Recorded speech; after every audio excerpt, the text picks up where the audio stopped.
اللهم صل وسلم على نبينا محمد. انا ولاء عزت ورجعت لكم بفيديو جديد. فيديو النهارده هنعمل وصفه صحيه. تمام. انا عن نفسي من عشاق الطعميه جدا جدا جدا. تعالوا نشوف هنعملها ازاي بطريقه صحيه، وهقول لكم وجبات يوم كامل كنت باكل فيها ايه. تمام تمام، بس ما ننساش اللايك والشير والاشتراك في القناه.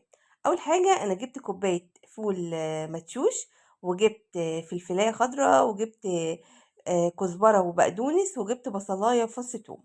تمام. طبعا الفول المدشوش انا نقعاه حوالي 12 ساعة. وبعد كده هجيب بقى الكبة بتاعتي وهنزل كل الكلام ده. بفكر بقى المرة الجاية كمان هكتر الخضرة عن كده.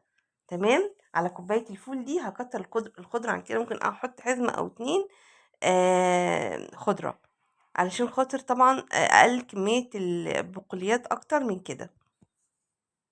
بس هي الوصفة دي جميلة وسهلة وما حرمتنيش بقى ان انا اكل طعمية في الدايت او في الاكل الصحي. هبتدي بقى افرمهم مع بعض.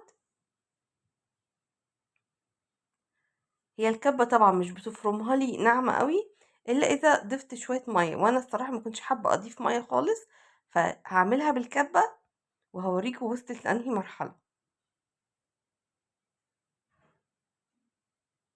بصوا بقى معايا كده، هي كده لسه برضو خشنة شوية، فانا بقى هفضيهم في طبق، وبعد كده هعملهم بالهاند بلندر زي ما احنا شايفين كده. الهاند بلندر بقى اي حاجة، اي حاجة خشنة بقى فيها شوية هتبتدي تنعمها لي خالص وتخليها لي تحفة جدا.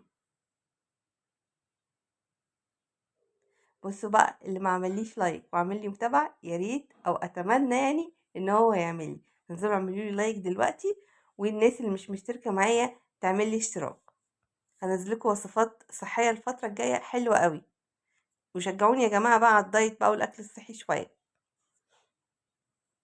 طبعا ده مش هيمنع ان احنا برضو هنعمل اكل من التاني، هنعمل كده وهنعمل كده. تمام. عملتها بقى بالهاند بلندر شوية كده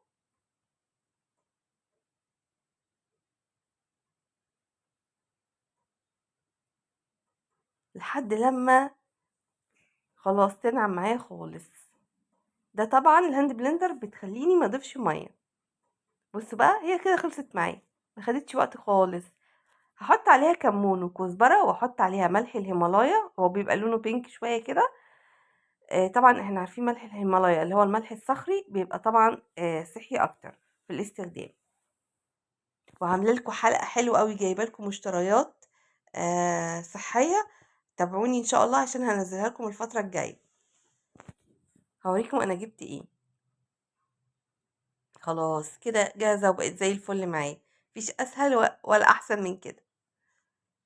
بص بقى، جبت سمسم على حبه البركه، جبت شويه ميه، وجبت الطبق الفلين بتاعي علشان خاطر هوريكم ازاي بقى. طبعا انا قلت لكم قبل كده ازاي انا بحفظها في الفريزر، مش بحطها في اكياس وكده وارجع افكها واجمدها، لا لا لا خالص. بشكلها اقراص كده واحطها في طبق فلين او اي حاجه، واحطها في الفريزر واسحب على قد استخدامي. بعد ما شكلتها وعملت لها السمسم كده وحبة البركة، جبت بقى المعلقة الخشب وعملت فيها فتحة في النص كده. هوريها لكم تاني انا عملتها ازاي عشان تديها شكل حلو. طبعا انا ممكن استخدم الفول ده، وممكن استخدم الحمص، حمص الشام، اللي حابب يعملها كده او اللي حابب يعمل طعمية السوري نستخدم حمص الشام. بصوا عملت الفتحة ازاي عشان تديها شكل حلو. وارصها بقى في الطبق بتاعي. دي أسهل طريقة.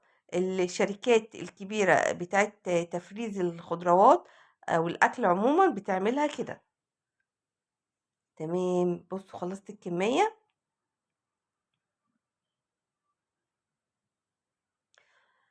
هسويها ازاي بقى؟ طبعا مش هحمرها في زيت ولا أي حاجة.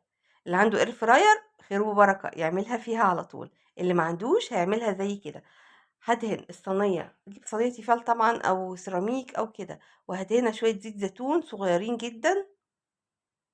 بعد كده هحط اقراص الطعمية اللي انا عايزاها، هرصها في قلبها. شايفين؟ بالشكل ده.